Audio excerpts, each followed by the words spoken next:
Yesu asifiwe, mpendwa msikilizaji. Shalome, shalome.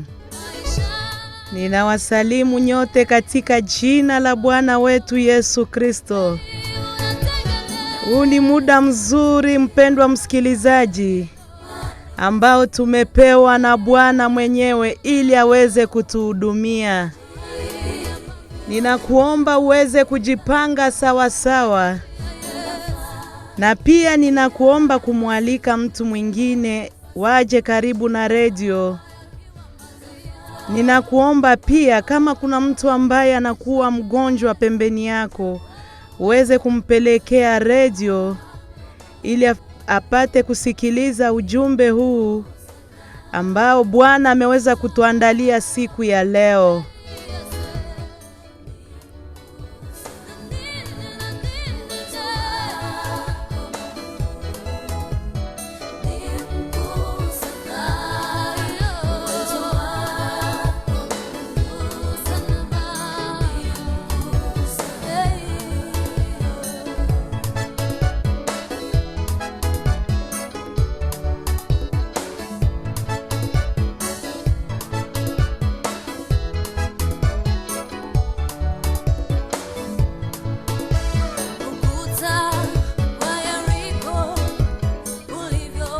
Mimi mtangazaji wenu wa kipindi hiki cha sauti ya uponyaji ni mimi Mama Neema Lezin. Nitaweza kupana pia namba za simu ya studio ambayo ukipata namna ya kutuita utatumia +243 85 88 92555 +243 81 20 87 056 +243 99 42 22 656. Na kama unakuwa na ujumbe, unaweza ukatume ujumbe kwa SMS kwa namba ya +243 89 74 54 528 na +243 97 41 58 583. Hizo ndizo namba zetu kwa studio. Mpendwa wangu, nitakuomba uweze kutia mega, uweze kutia appel ili tuweze kuwasiliana. Ninawaalika nyote, karibu kwenye redio zenu, karibu ili tupate kuhudumiwa sote na Bwana. Mungu atubariki.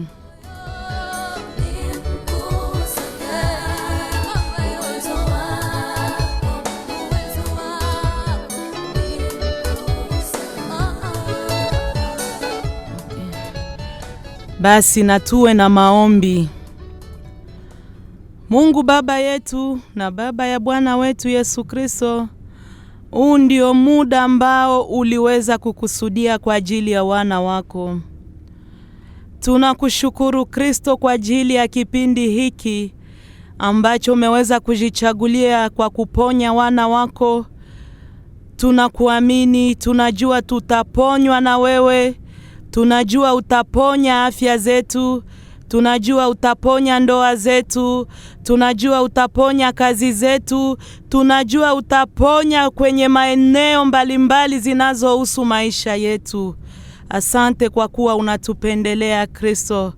Bariki kila mpendwa ambaye anakuwa kando ya redio yake. Bariki na kituo hiki cha redio Sauti ya Injili. Ubariki kipindi hiki cha sauti ya uponyaji. Wana wako wapate uponyaji kutoka kwako, Kristo. Kwa muda huu tunajiachilia mikononi mwako. Wanze nasi mwanzo hadi mwisho, tukiomba na kushukuru kwa jina lako Kristo Yesu. Amen.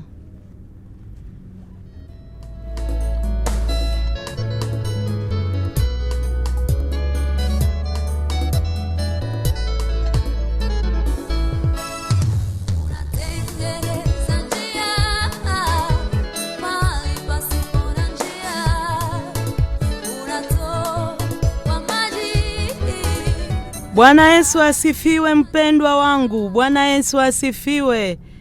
Tunamshukuru Mungu kwa ajili ya ujumbe mzuri ambao tunawaletea siku ya leo.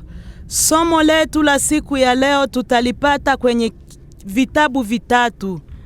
Kitabu cha kwanza ni kile kitabu kia Wafalme wa Kwanza sura yake ya 3 mstari wa 16 hadi ule wa 28.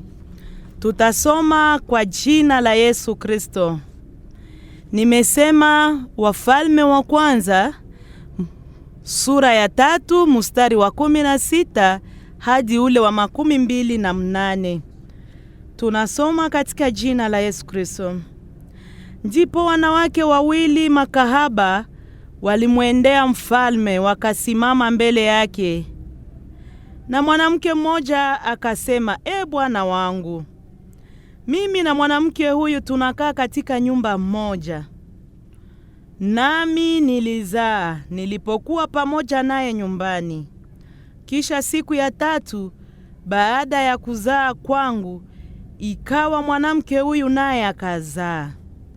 Na sisi tulikuwa pamoja, hapa kuwa na mtu mwingine pamoja nasi nyumbani, isipokuwa sisi wawili tu. Na mtoto wa mwanamke huyu akafa usiku, maana alimlalia. Akaondoka kati ya usiku, akamuondoa mtoto wangu ubavuni pangu, mimi mjakazi wako nilipokuwa usingizini. Akamweka kifuani pake, na mtoto wake mwenyewe aliyekuwa amekufa akamweka kifuani pangu. Nilipoondoka asubuhi nimnyonyeshe mtoto wangu, kumbe amekufa. Hata asubuhi nilipomtazama sana, kumbe siye mtoto wangu niliyemzaa. Ndipo yule mwanamke wa pili akasema, sivyo hivyo, bali mtoto wangu ndiye aliye hai na mtoto wako ndiye aliyekufa. Na mwenzake akasema, sivyo, bali mtoto wako ndiye aliyekufa na mtoto wangu ndiye aliye hai. Ndivyo walivyosema mbele ya mfalme. Ndipo mfalme akasema, huyu anasema mtoto wangu yu hai na mtoto wako amekufa. Na huyu anasema, sivyo hivyo, bali mtoto aliyekufa ni wako na mtoto aliye hai ni wangu. Mfalme akasema, nileteni upanga. Wakaleta upanga mbele ya mfalme. Mfalme akasema, mkate mtoto aliye hai vipande viwili. Mkampe huyu nusu na huyu nusu. Ndipo mwanamke yule ambaye mtoto aliye hai ni wake akamwambia mfalme, kwa maana moyoni mwake alimuonea mtoto wake huruma. Akasema, bwana wangu, mpe huyu mtoto aliye hai, wala usimuue kamwe. Lakini yule mwingine akasema, asiwe wangu wala wako, na akatwe. Ndipo mfalme akajibu akasema, mpe huyu wa kwanza mtoto aliye hai, maana yeye ndiye mama yake. Na Israeli wote wakapata habari za hukumu ile aliyoihukumu mfalme, wakamwogopa mfalme, maana waliona ya kuwa hekima ya Mungu ilikuwa ndani yake. Tusome pia kitabu kile kia Mezali sura yake ya 12. Mezali sura yake ya 12 na mstari wa 13. Inasema hivi, usipende usingizi, usije ukawa masikini. Fumbua macho yako nawe utashiba chakula. Tumalizie kwenye kitabu kile cha Mathayo sura yake ya 13 na mstari wa 25. Inasema hivi, lakini watu walipolala, akaja adui yake, akapanda magugu katikati ya ngano, akaenda zake. Bwana Yesu asifiwe. Mpendwa msikilizaji wangu, tunamshukuru Mungu kwa ajili ya neno lake, na kichwa cha somo yetu ya leo, ujumbe wetu wa leo una kichwa unayosema kuna hatari ya usingizi. Tena tunaweza sema usipende sana usingizi. Kuna hatari sana katika usingizi. Ni wakati ambapo tumelala ndipo shetani anaanza kazi yake ya kutuvamia na kutushambulia. Shetani anatuvamia, shetani anatushambulia, shetani anatunyang'anya vilivyo vyetu. Shetani ametunyang'anya baraka zetu wakati tunakuwa kwenye usingizi. Kuna mambo ambayo yanabadilishwa kwenye maisha yetu wakati tuko usingizi. Mambo mengi tumenyang'anywa wakati tuko usingizi. Utaona kwa mfano watu wameoana. Mumeoana, dada anaolewa, kaka ameoa. Na hapo mwanzoni wanakuwa ndani ya furaha yao ya ndoa, wanafurahiana, wanapendana vizuri.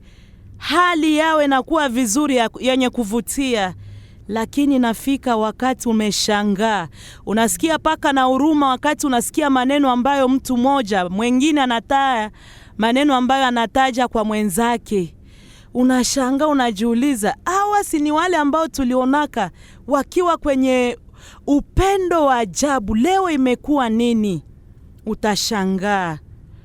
Utaona wazazi, mzazi iko na watoto wake nyumbani, watoto wazuri, watoto wenye kutulia. Lakini ikafika wakati moja watoto wamebadilika ghafla. Watoto wamebadilika. Unashangaa, unajiuliza, mbona hawa watoto hawakukuwaka hivi? Hawa watoto walikuwa vizuri. Walipoanza maternelle walikuwa wanyenyekevu, walipoenda kwenye primaire walikuwa wanyenyekevu, walipomaliza secondaire, universite sasa inakuaje? Unashangaa watoto wamebadilika, wameinuka. Utashangaa sana. Utaona mtu amesomea masomo fulani, lakini utakaposikia mshahara ambayo anapata, unashangaa. Unajiuliza, mbona ni kama ananyang'anywa haki yake? Utakutana mwingine anakuonesha diplome ambazo anazo kabisa, amesoma vizuri, lakini sasa kazi ambayo anaifanya kwa sasa, unashangaa. Unajiuliza ni nini? Hapa tunaona historia ya wanawake wawili. Wanawake mbili ambao Biblia inasema walikuwa kahaba. Na ukisikia Biblia inataja kabisa hali ya mtu, ujue kabisa walikuwa wa professionnel. Na Biblia inasema ya kuwa hawa wanawake wawili walikuwa ndani ya nyumba, walikuwa wakiishi ndani ya nyumba moja. Na mambo mengi hawa wanawake wawili walikuwa wakiyafanya ndani ya complicite ya ajabu. Yaani huyu alikuwa anajua mambo ya mwenzake na mwenzake alikuwa anajua mambo ya huyu. Ilifika wakati walisikilizana tu, wakasikilizana, wakabeba mimba. Unajua hawa ni wanawake ambao hawawezi wakabebe mimba ovyo ovyo. Hiyo kabisa sio namna yao. Hawabebake mimba ovyo ovyo hawa wanawake. Wanajitahidi kabisa kwa kuwa mwili wao, mili zao ndio biashara yao. Sasa hawawezi wakabebe mimba kwa kuwa wanajua ya kuwa mimba ni kitu ambacho kinazofisha mwili, kinaleta maleze hivi na hivi. Lakini hawa wanawake wawili walisikilizana, wakabeba mimba, wakasikilizana kwa kubeba mimba. Unashangaa. Na wale ukiona wamebeba mimba ni kusema wameona kitu fulani kwa mwanaume fulani. Hawabebi mimba ovyo ovyo ama kwa mwanaume ovyo ovyo. Wanachagua kwanza waone, je, huyu mtoto ambaye nitamzaa atakuwa na future ya namna gani? Yaani wataona kabisa vitu ambavyo ule mwanaume anakuwa navyo, watajipanga kabisa sawa sawa. Na ilifika wakati Biblia inasema mwanamke wa kwanza akazaa, na kisha siku 3 wa pili naye akazaa. Unaona gisi walikuwa watu ambao wanapanga mambo yao kwa sawa kabisa. Walikuwa tu na difference ya 3 jours kwa kuzaa. Lakini kia kushangaza, wote ambao wanalala katika nyumba moja, mumoya akalalia mtoto wake. Usiku akalalia mtoto wake. Na ilifika wakati anataka kumnyonyesha, akakutana mtoto ameshakufa tayari. Huyu mama alishangaa. Lakini ndani mwake kukakuwa roho ya chuki ambayo iliinuka. Akasema hapana, nitamubadilisha kwa kuwa mimi siwezi kubakia na mtoto mufu na mwenzangu abakie na mtoto aliye hai. Akapanga ndani ya moyo wake kubadilisha mtoto wa mwenzake. Akasema ndani ya moyo wake, ninaenda kumubadilisha. Akafanya na hatua, akashuka kwenye kitanda pole pole, akatembea pole pole, akabadilisha mtoto wa mwenzake. Akakamata yule aliye hai, akaacha yule mufu kwenye kifua cha mwenzake. Mpendwa msikilizaji wangu, naona hali ya marafiki zetu wa leo sasa. Wewe unasema uko na rafiki wako, unaweza kumwambia mambo yako yote, munapanga naye mambo yenu, lakini unashangaa ni yeye njoo ameenda kudetourner kwa yote. Wale ndio marafiki wa leo. Tujiazari sana mpendwa msikilizaji, tujiazari. Rafiki wa leo wako tayari kutuangamiza. Rafiki za leo wako tayari kunyang'anya vilivyo vyetu. Wanatunyang'anya vilivyo vyetu, wanavibeba na wanatuachia vilivyokufa. Mungu atusaidie sana. Pendwa msikilizaji wangu, uwe makini sana. Uwe makini sana, chunguza marafiki ambao unao. Uwe makini sana. Chunguza wale watu ambao unapartajaka nao masekre zako. Nakumbuka dada moja alikuwa na rafiki wake. Rafiki wake akaolewa, alikuwa vizuri na mume wake, na ule rafiki wake alikuwa akimtembelea mara kwa mara. Siku moja yule dada, yani alikuwa ni rafiki wake wa sana, hata ndani ya chumba chake cha kulala na muingiza, yani kila kitu alikuwa anamuonesha na muambia tu. Siku moja naingia kwenye chumba chake cha kulala, akakuwa iko na muambia, "Si unaona mie hii parfum nikajitia ako tu hii parfum. Mume wangu ananipenda zaidi kabisa, anakuwa irresistible." Mwenzake akaangalia ile parfum, naye akaenda sokoni, dukani kuenda tafuta ile. Yani yule rafiki wake alikuwa ameshamwambia siri zake zote. Na ilifika wakati sasa yule mume akaacha mke wake na akahamia kwa yule rafiki wake. Yule dada mwenye mume alibakia na machozi na uchungu sana moyoni, kuona ya kuwa rafiki wake wa karibu ndiye amemtendea hivyo. Tumeona mambo haya ndani ya mji wetu sana sana sana. Yani yule mtu ambaye ulimwambia, ulimuwekesha hata vitu vyako fulani, umeshangaa ni yule ambaye sasa amekunyang'anya. Mungu atusaidie sana. Tuwe makini sana. Wasichana tuwe makini sana. Wavulana tuwe makini sana. Yani utaona fie wanakuja wanamchumbia.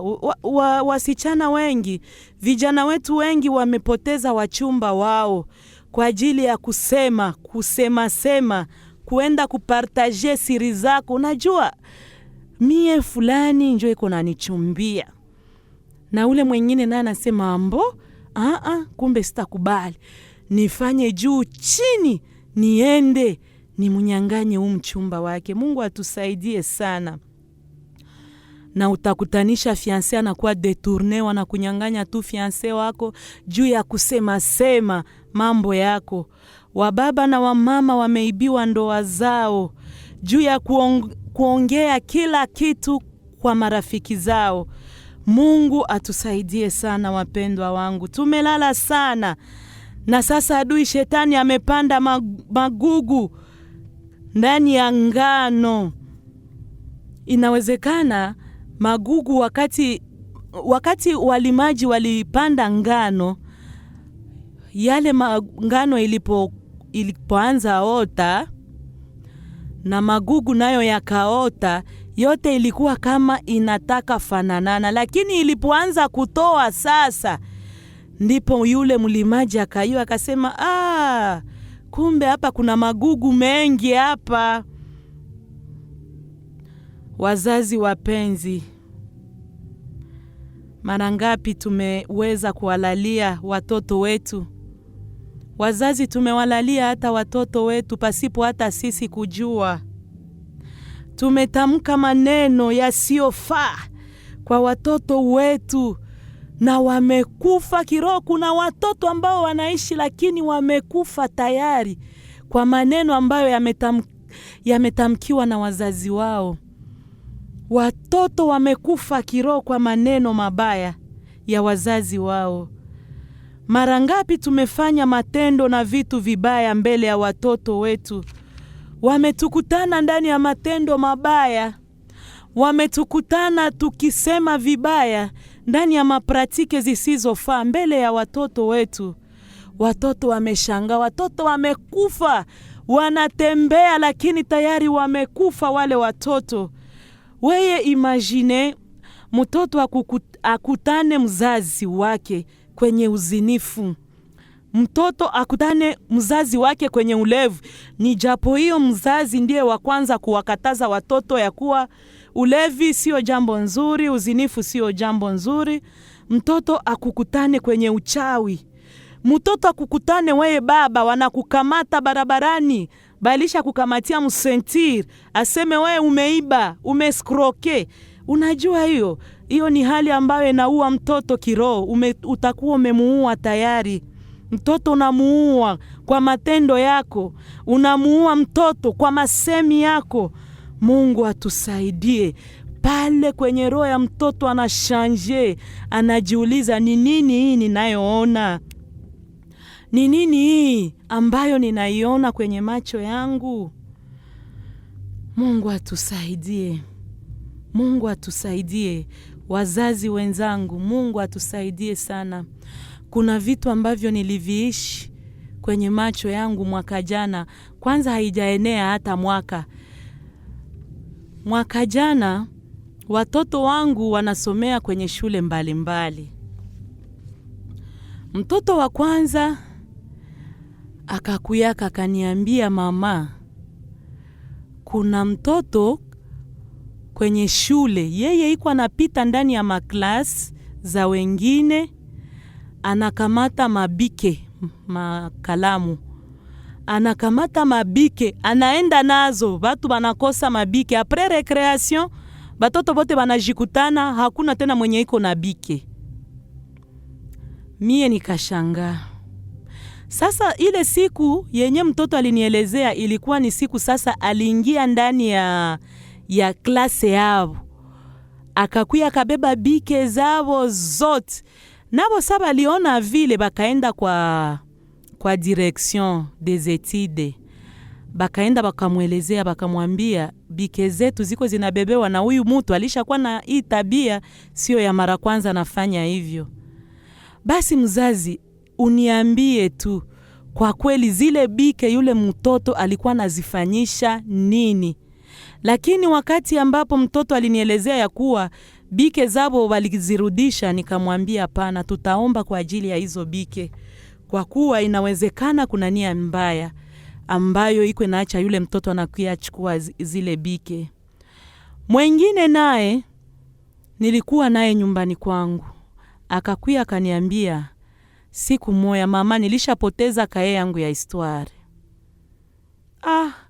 Mbona mwaka na karibia isha, kae ya histoire ilipotea namna gani? Akasema nilishauliza tutu la klase yote hakuna mwenye iko nayo. Basi munipatie pesa niuze ingine kae. Basi nikampatia pesa akanunua ingine kae. Alishaanza kurekopie resume, unaona ile itakuwa resume mkubwa sana. Alishaanza rekopie, kukakuja kabinti, kakakuya na ile kae yake ya mbele. Jioni tukiwa sasa kwenye ibada yetu ya familia. Sikumbuke lakini ujumbe wa hiyo siku kama ilikuwaka nini.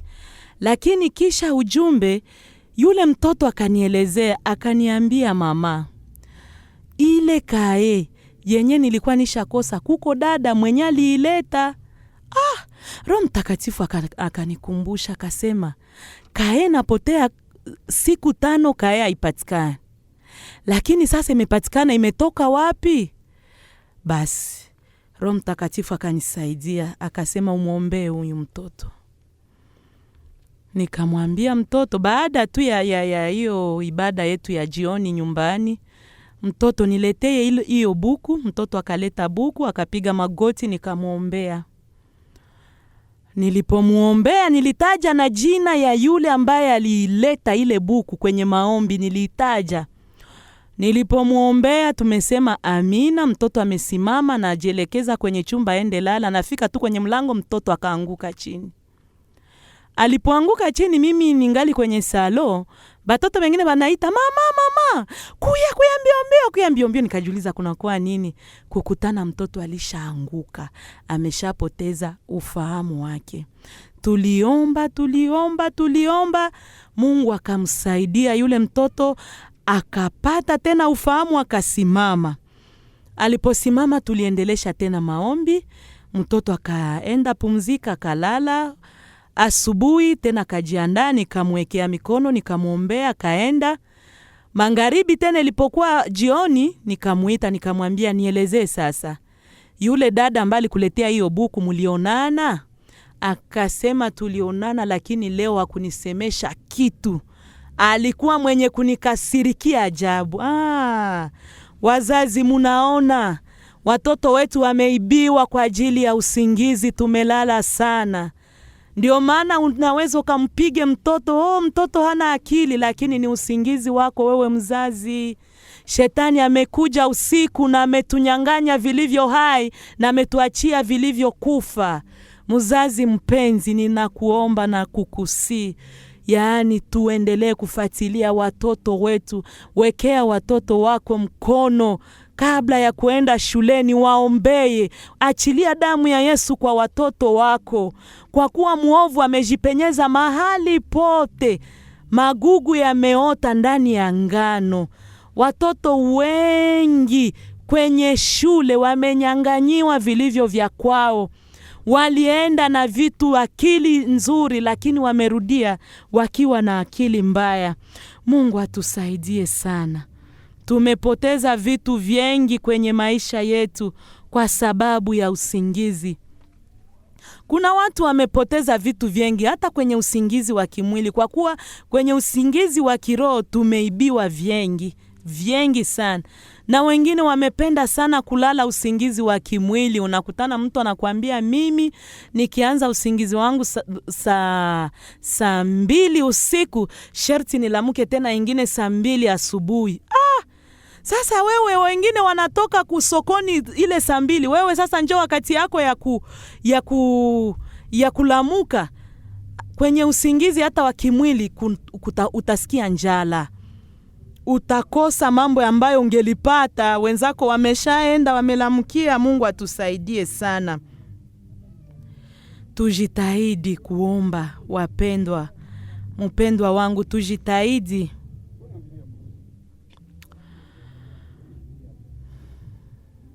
Tutafute basi wapi tulipoangukia. Tutafute ni wapi tulipoangukia. Nimemfurahia huyu mwanamke ndani ya kitabu cha Wafalme wa kwanza, huyu wa pili. Ndani ya kitabu cha Wafalme wa Kwanza, na sura yake ilikuwa ya 16, tulianzia sura ya 3 mstari wa 16, lakini ule mstari wa 12, ile mstari wa 12 nilifurahia huyu mwanamke. Walipokuwa wameshindwana kabisa maneno, discussion imekuwa mrefu sana. Discussion ilikuwa mrefu sana. Discussion mbele ya mfalme mwingine, manake ilikuwa kama refrain. Mwingine, wangu aliye hai ndiye wangu, na mwingine wakukufa ndio wake, na mwingine anafika sema waliye hai ndio wangu, wakukufa njoo wake. Lakini ku verset hii mstari wa 12, mstari wa 12 nilifurahia sana. Huyu mwanamke mbele ya mfalme alisema hivi: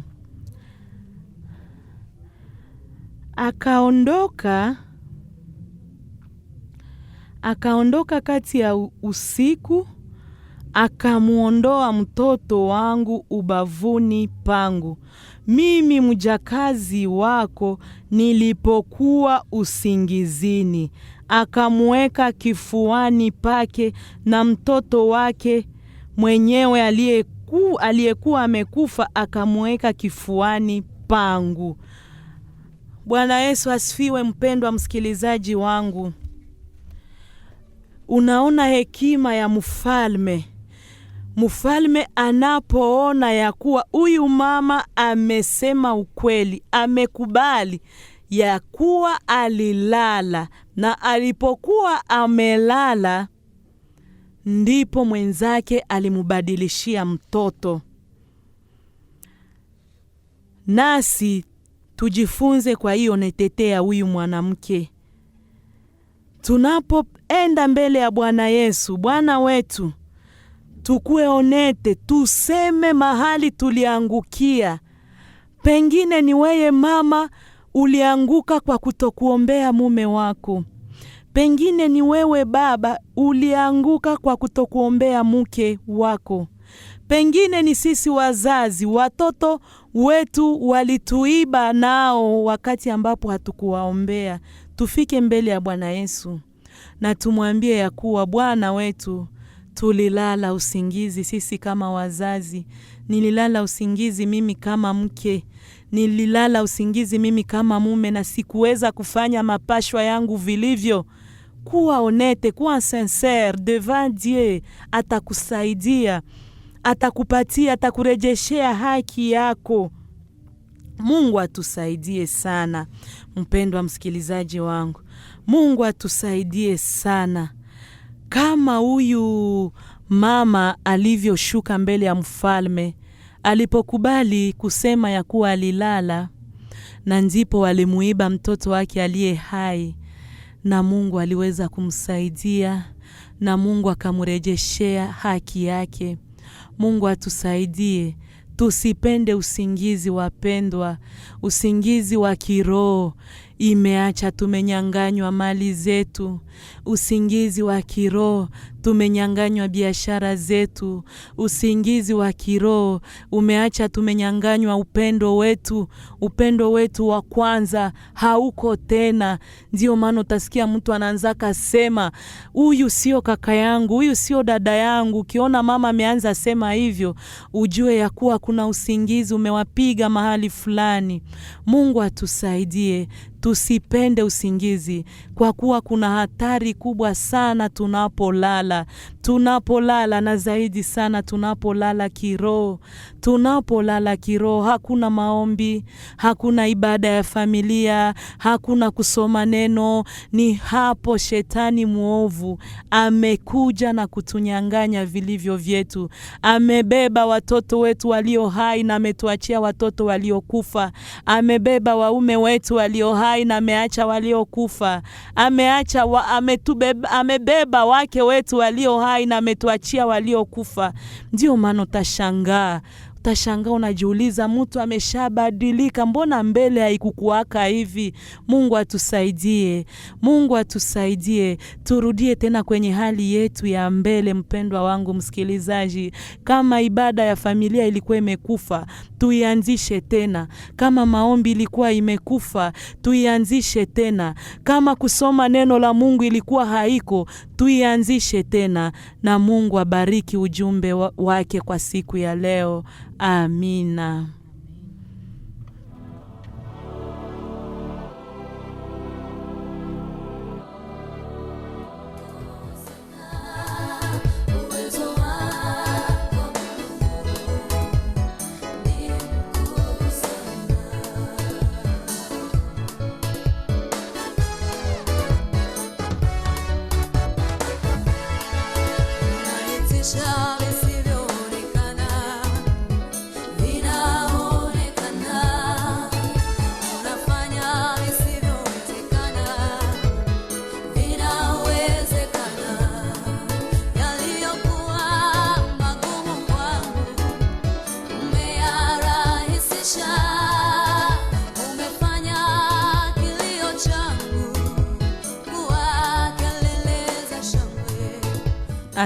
Asante mpendwa msikilizaji wangu. Asante kwa kuwa tumeweza kupokea ujumbe huu wa siku ya leo ambao umeweza kutuambia kuhusu hatari katika usingizi. Tusipende sana usingizi. Ikiwa una neno ama baraka ile ambayo unaweza kutupartajia, ambayo umeweza kuipata ndani ya somo, karibu sana, na tutaweza tena kurapele namba. Manimero zetu za studio ni +243 85 88 92 555, +243 81 20 87 056, +243 99 42 22 656. Na kama utatuma SMS ni kunimero ya +243 89 74 54 528, +243 97 41 58 583. Karibu kwa yule ambaye anaweza kuwa wa kwanza. Karibu.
Asante mpendwa msikilizaji wangu. Ni muda mzuri wa kuweza kutupigia simu Na inawezekana umeweza kujitambua na wewe kama mwanamke huyu wa pili ambaye alijitambua mbele ya mfalme, akajua na kusema moyoni mwake, kwa kweli nililala usingizi waliponinyang'anya mtoto wangu aliye hai na wakaniletea yule ambaye alikufa.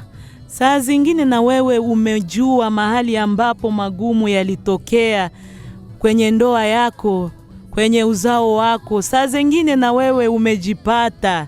Tupigie simu, tutaweza kuomba pamoja siku ya leo. Karibu sana.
Mungu akubariki sana na mahubiri mama, ubarikiwe sana. Asante sana, mama. Sana mimi nasikia mimi nabarikiwa mama.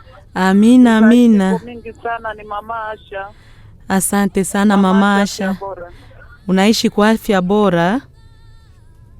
Mama Asha, afya bora mama yangu. Asante mama. Na maombi, udhaifu inakuwa mingi sana, udhaifu iko mingi sana. Kwetu kwa tunahangaika jua kutafuta murongo, unafika unachoka na kulala, hautaomba tena.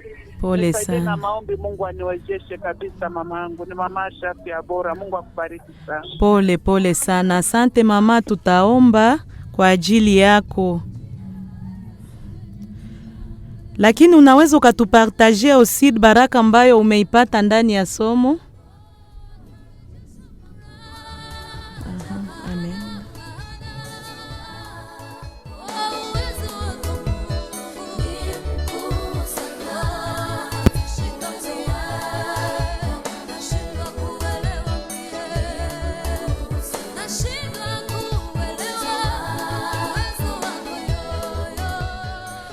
Asante. Kuna ndugu mwingine ambaye ametuandikia, anasema hivi: asante mama kwa ujumbe mzuri sana, Mungu akuongezee miaka ya kuishi. Amina. Ni Aksan pa Kizigo. Barikiwe sana ndugu Aksan, Mungu akubariki. Asante sana. Halo? Baraka yenyewe mimi napata ni pale kwenye unahubiri jua wale wanamke wawili wenyewe walikuwa naikala fasi moya. Umoya akalalia mtoto wake, mtoto akakufa, na ule naye mwingine alikuwa mzima, akashanje mtoto wa mwenzake. Ile verse na nibariki sana, ile ya Wafalme mama yangu, ile kama ni Wafalme wa pili. Asante sana. Ninashukuru sana mama yangu, akimwenye alikuwa na busara akasema msikate mtoto wangu, msimukate. Akasema bora mumpatie yule mwingine.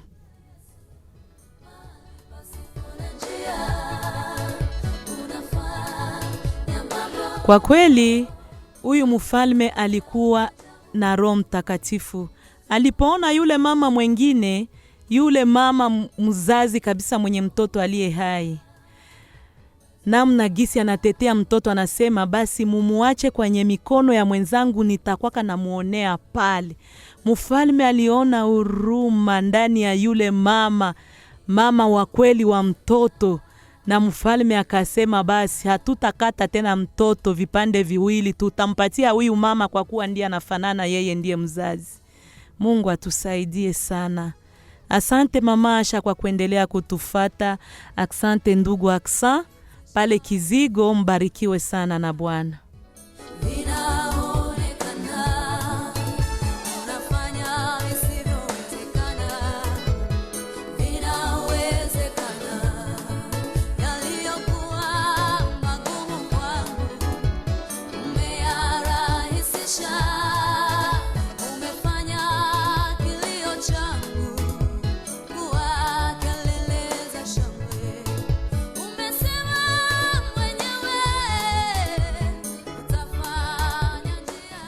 Wazazi wapenzi, wale ambao wanakuwa kando ya radio zao, tulisema leo tutaweza kuombea pia watoto wetu wa finaliste. Ikiwa una mtoto finaliste ambaye anajiandaa kufanya examen d'etat, unaweza ukatupatie majina yake. Karibu.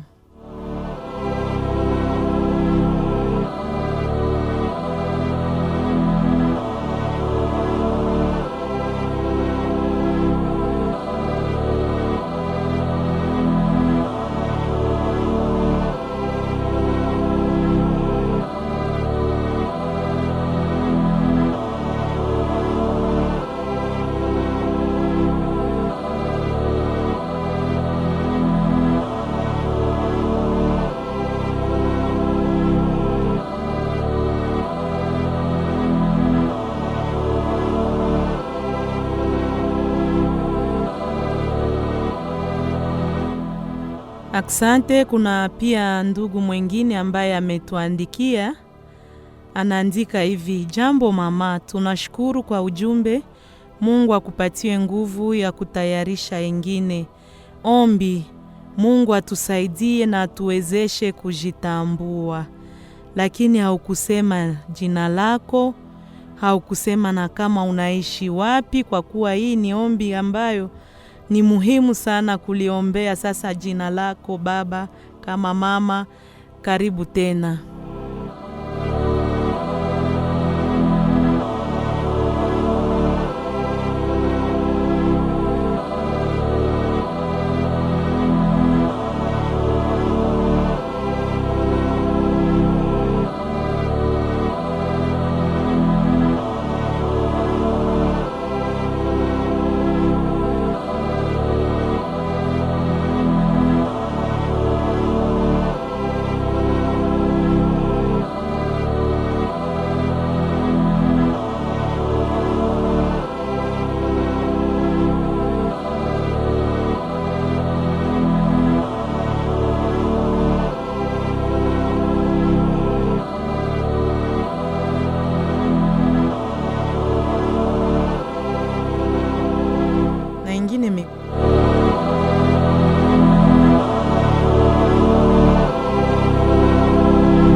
Asante mama Gislene kutoka Turunga, tumepata ujumbe wako. Asante sana. Asante kwa nyinyi nyote ambao mnatufuatilia kupitia radio yetu, Radio Sauti ya Injili. Muendelee kubarikiwa.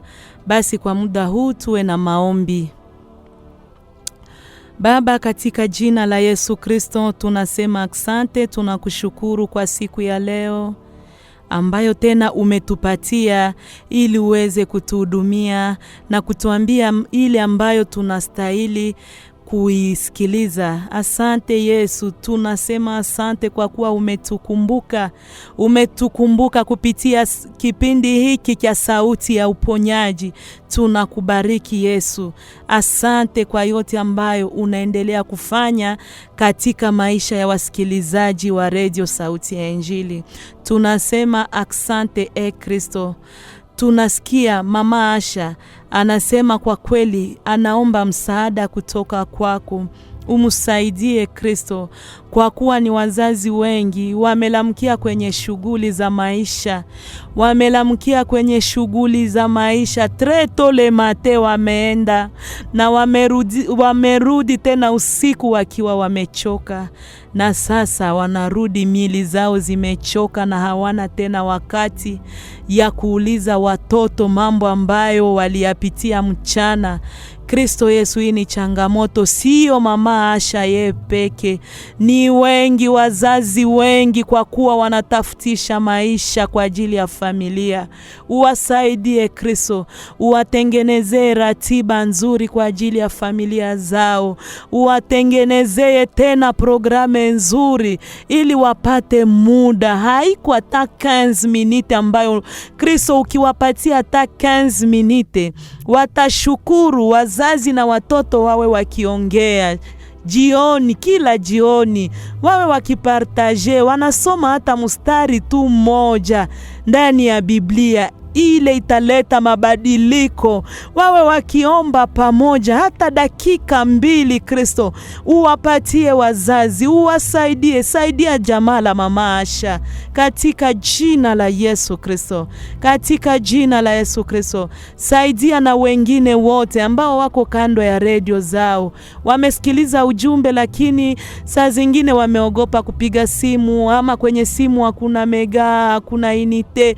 Wasaidie Kristo, kila mmoja ambaye amesikiliza ujumbe hii atafute ni wapi mahali ambapo alianguka, ni wapi ambapo alikosea na jamaa lake limefanana namna lilivyo leo. Uwasaidie kila mmoja mmoja. Mama Gislaine kutoka pale Turunga naye anatufuatilia, anasema anahitaji kabisa umsaidie, wawe wakijitambua. Watu wengi wanakataa, wamekuwa wakujitetea, lakini huyu mwanamke ambaye yeye aliona tu aseme ukweli mbele ya mfalme, na aliposema ukweli alirudishiwa haki yake. Kristo Yesu, hiyo roho ya kuweza kujitatanua, kujitafutia haki, wengine wanasema nitajifanyia hata na kisasi. Kristo Yesu, tunayeondoa hiyo roho kwa jina la Yesu. Wana wako wawe wakujitambua, wana wako wawe wakujitambua katika jina la Yesu Kristo. Wakubali kosa ambayo walifanya mbele zako Kristo. Watakapokubali ni pale watakuwa wamepata msaada kutoka kwako katika jina la Yesu Kristo. Usaidie wote ambao wanakuwa na roho ambayo haitaki kukubali makosa, roho zozote zile ambazo zinapenda kufanya upinzani katika jina la Yesu Kristo. Unamwambia alifanya kosa lakini anaendelea kujitetea. Kristo Yesu, endelea kuwasaidia na kugeuza hizo mioyo, kugeuza hizo roho ili wakuwe watu wanyenyekevu na wapole, na utaendelea kuwasaidia. Ndugu Aksam, yule ambaye anatufata, unawajua, unamjua naye kwa mahitaji yake mbalimbali, umsaidie.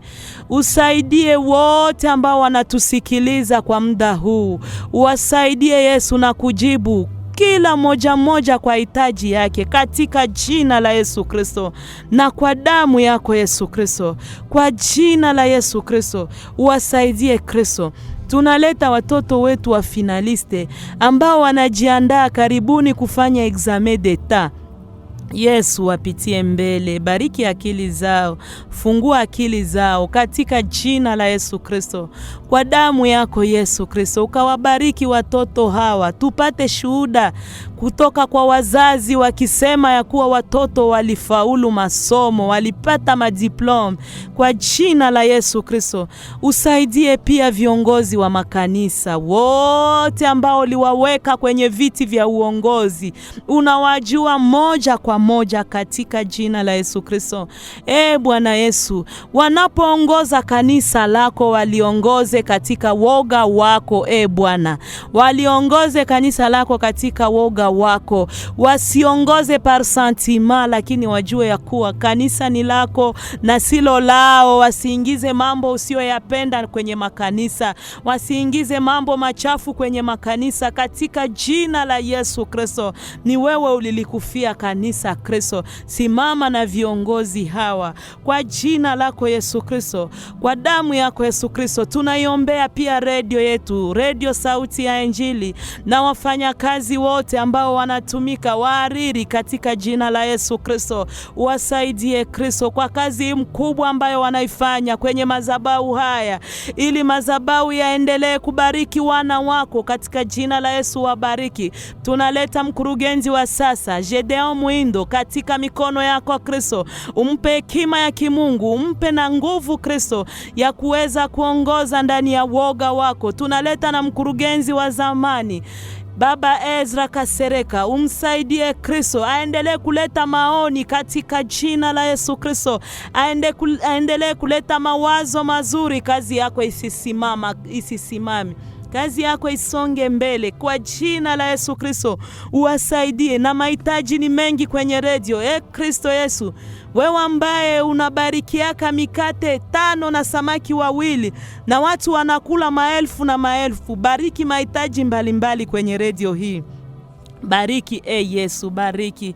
Asante kwa kuwa utatenda jambo. Tunakushukuru na tunaomba kwa jina la Bwana wetu Yesu Kristo. Amen.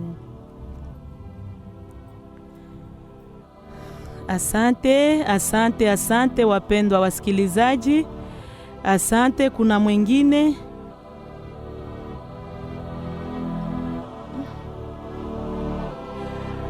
Bonsoir. Kuna mwingine ambaye ametuandikia, anasema bonsoir maradio. Asante sana kwa mafundisho, ila tunafurahi sana, yani tumebarikiwa.